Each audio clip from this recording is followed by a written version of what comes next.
Whether you're cutting and buffing a freshly painted vehicle or just detailing a new-to-you car, the first step you should take is to buy a quality buffer and polisher.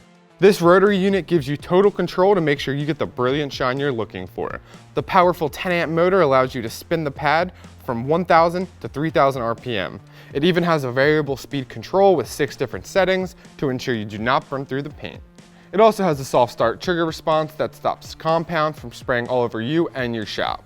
This kit comes with 2 different handles that give you more flexibility depending on where you're working on the vehicle. I like using the big D handle for large flat areas and prefer the side handle when I'm working in tighter spots on a car, like around wheel wells or trunk areas.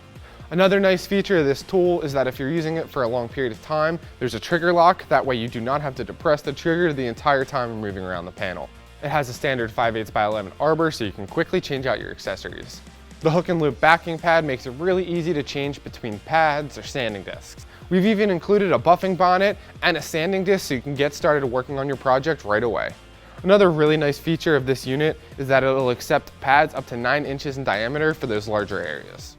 Whether you're a professional or a beginner, this unit is a great option to get your next project to a mirror shine. For more information on this buffer polisher or any other detailing equipment we offer, visit eastwood.com.